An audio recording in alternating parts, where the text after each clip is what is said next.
Hey there, Breakdown family. By now, you know that President Trump has launched a global trade war, and Africa is squarely in the crossfire. My fellow Americans, this is Liberation Day, waiting for a long time. April 2nd, 2025 will forever be remembered as the day American industry was reborn, the day America's destiny was reclaimed, and the day that we began to make America wealthy again. We're going to make it wealthy, good and wealthy. This week, he signed a sweeping executive order imposing a 10% universal tariff on all imports into the United States. But some countries, they got hit even harder, and 20 of those are in Africa. Take a look at those jeans you're wearing. And you might want to hold on to them just a little bit longer because Trump just slapped a massive 50% tariff on imports from Lesotho, a small African nation that happens to be one of the top suppliers of jeans to the US. That's the highest rate of any country. We're going to look at why. But it doesn't just stop there. That jasmine rice from your neighborhood African grocery store, the yams from Nigeria, all about to get a lot more expensive. Countries like Nigeria, South Africa, Botswana, and Mauritius are also facing steep new tariffs under this policy, higher than 10%. Today on The Breakdown, we're going to look at those countries, and we're going to ask a bigger question. What does this really mean for the continent? What does it say about the future of Africa-US trade relations? And could this move signal the beginning of the end for one of the most important trade deals between the US and Africa, AGOA?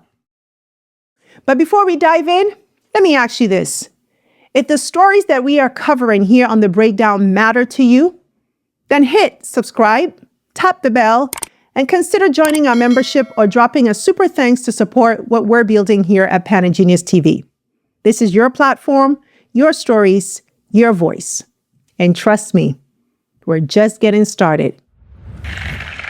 In a few moments, I will sign a historic executive order instituting reciprocal tariffs on countries throughout the world. Reciprocal, that means they do it to us and we do it to them. Very simple, can't get any simpler than that.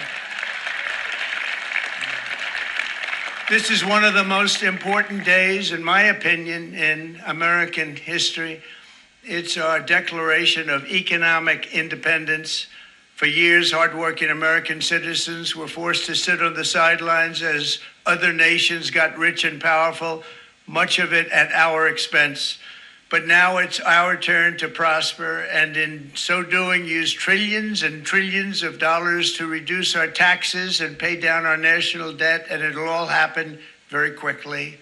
With today's action, we are finally going to be able to make America great again, greater than ever before. All right, first, let's get down to the basics.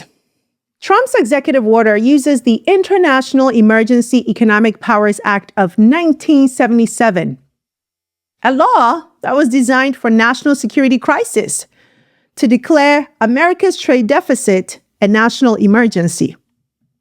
And his response is this blanket 10% tariff on all imports starting April 5th, 2025. Then on April 9th, countries with what he calls unfair trade practices or large trade surpluses with the US will face even higher tariffs. Now, before we dive into the hardest hit countries, let's talk about the 10% flat tariff that hits every nation in Africa, no exceptions. Because even though some countries are facing higher individualized tariffs, this baseline 10% hike affects all African exports to the US starting April 5th. And don't underestimate how damaging that is. Let's break it down. Africa's total exports to the US were about $32 billion in 2023. And much of that made up of agricultural products like yams, jasmine rice, fruits, cocoa, textiles and apparel, minerals and metals, light manufactured goods, and so much more. And many of these goods used to enter the US duty-free under AGOA. We're going to get back to that. But now, add 10% cost at the border. That make African goods less competitive overnight, especially in price-sensitive sectors like textiles and agriculture. And it doesn't just impact producers. It hurts jobs, investments, and consumer demand in every exporting country on the continent. Take Kenya, for example. Kenya exported over $600 million worth of goods to the U.S. last year, including textiles, tea, and even flowers. Now, a 10% tariff makes those goods more expensive for U.S. buyers, and Kenyan exporters will likely be forced to eat the cost just to stay competitive. The result?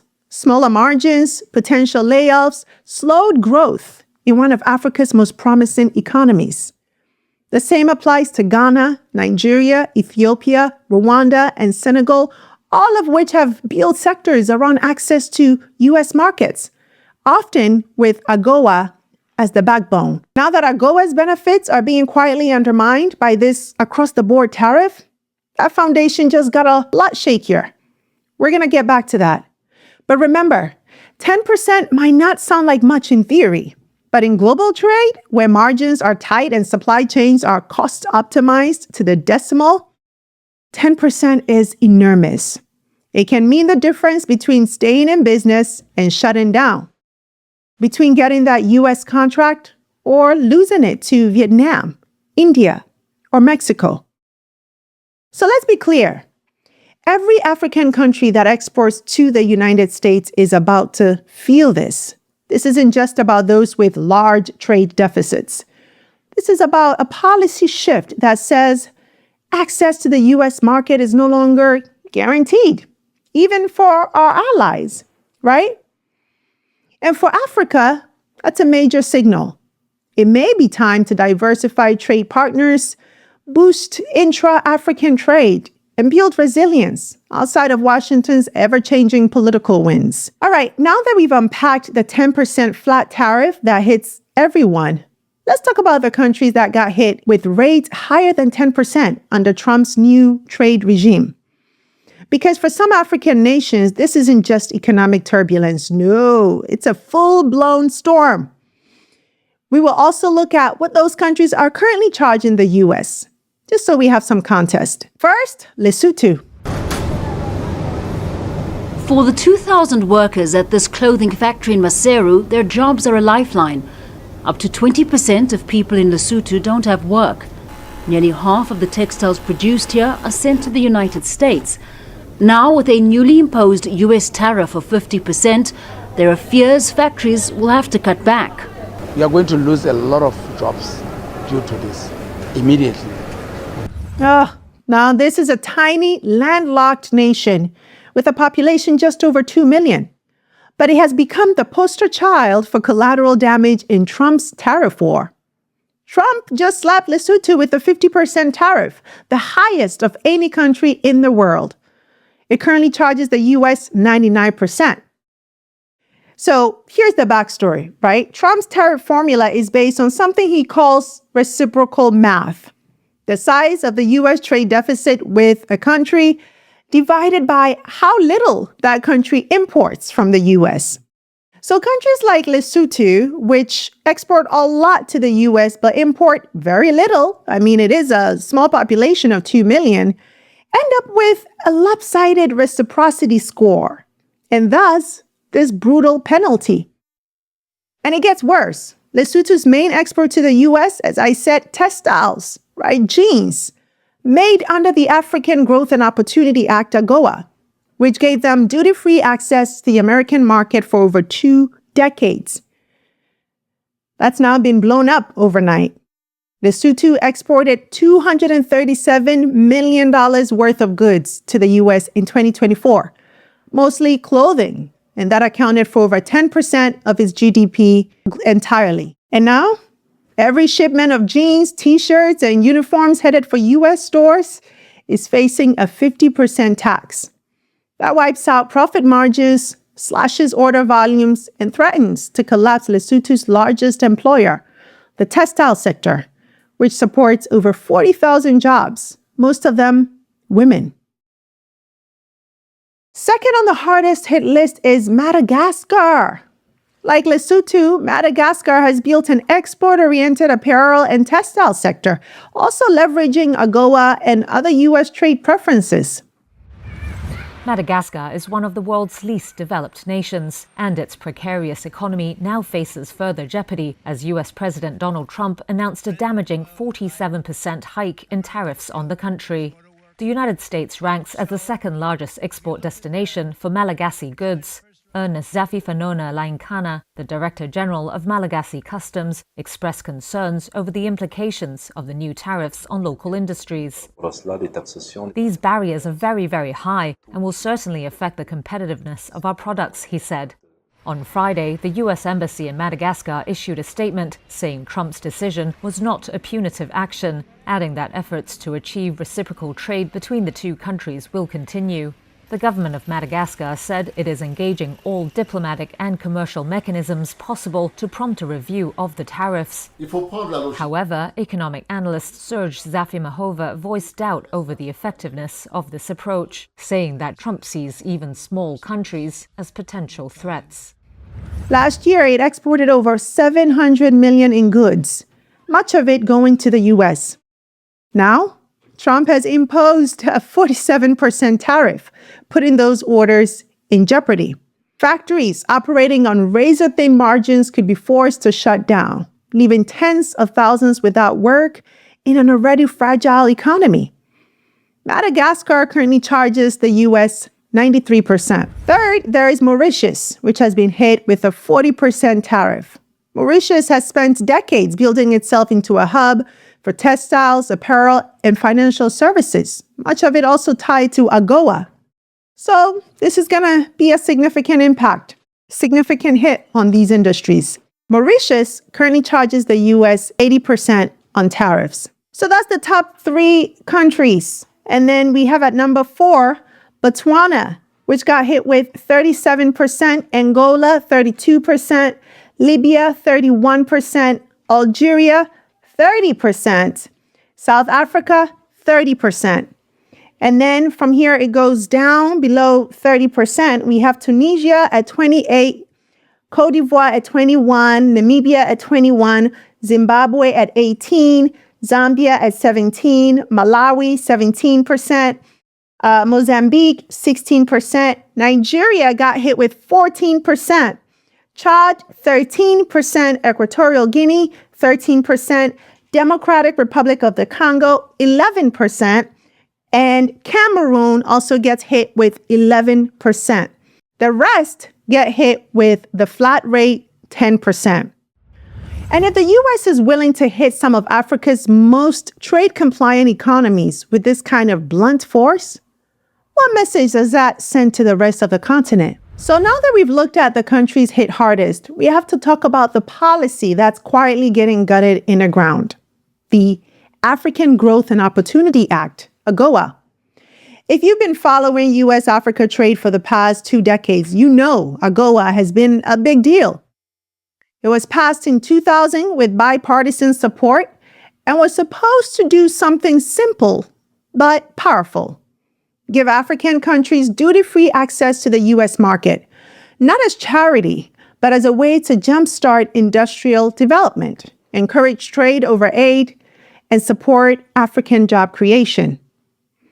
And to a large extent, it worked. AGOA helped create over 300,000 jobs in Africa.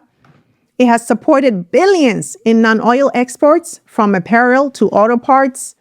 It has sparked investments in light manufacturing in countries like Ethiopia, Kenya, Lesotho, Madagascar, and Ghana.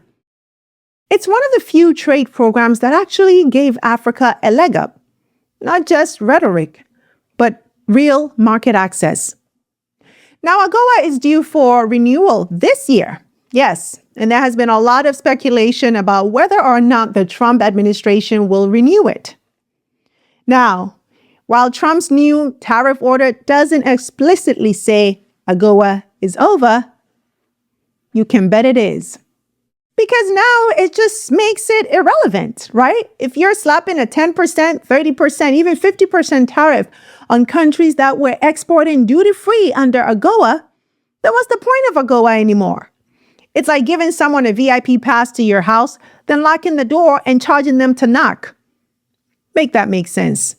So this move, this executive order, it sidesteps the entire legislative process and undermines AGOA by executive fiat.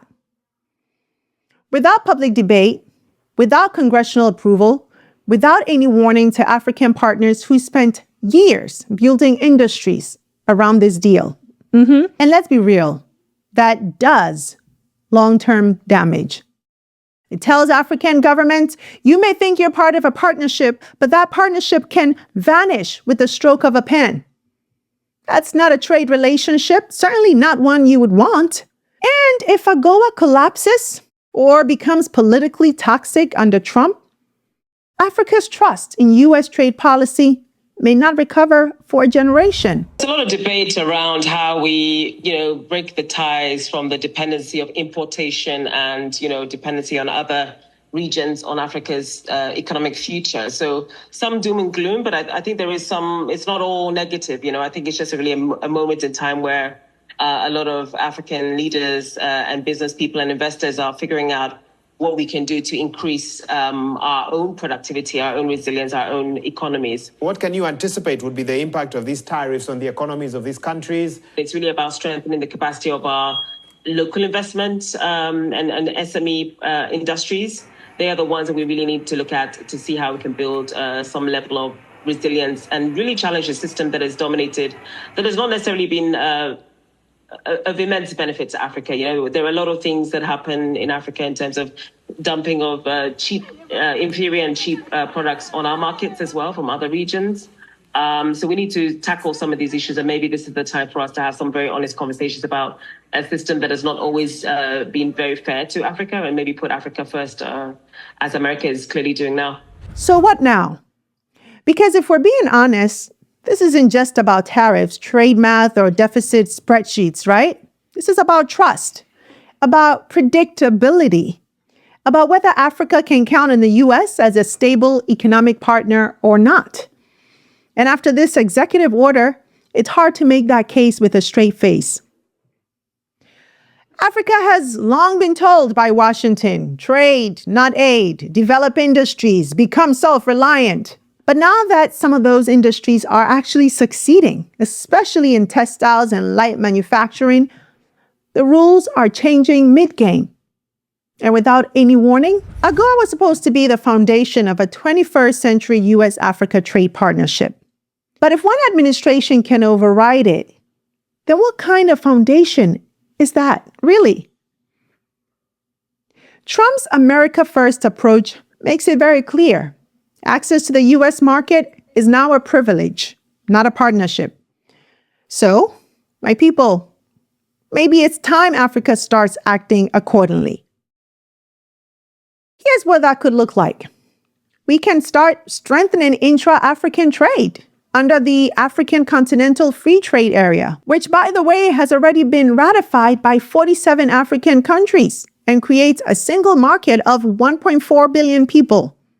We can start shifting export strategies toward regions that offer more stability, like the EU, Asia, or fellow African nations, rather than putting all the chips on a volatile U.S. market. We can start investing in local consumption and industrial value chains. So Africa isn't just exporting raw materials or low-margin goods, but actually building capacity to feed, clothe, empower itself. And yes, reimagining trade agreements with the U.S. that are truly mutual, enforceable, and resilient to political swings. And for African leaders, yes, this is a wake-up call. This is a test. Will we simply protest these tariffs? Or will we sit together, strategize, pivot, and build leverage? Because AGOA may be weakening, but here's the truth. Africa's bargaining power is only growing. We've got the youngest workforce in the world. We're rich in resources from rare earth minerals to talent. And we're sitting on the next frontier of global growth.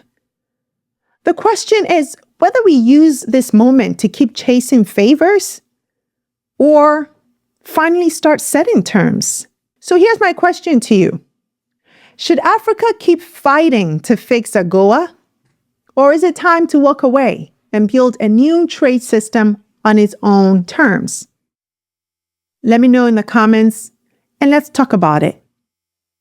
That's it for today's breakdown. Thanks for joining me. If you enjoyed this episode or learned something new, please be sure to subscribe to our channel and share it with your group chat so we can have these important conversations that are not happening anywhere else together. Until next time, take care. Hey you! Thanks so much for watching this episode. I hope you enjoyed it, and if you did, don't forget to subscribe and join the family. Also, visit face2faceafrica.com for your daily news and updates on what's going on within the global Black community so you can stay informed.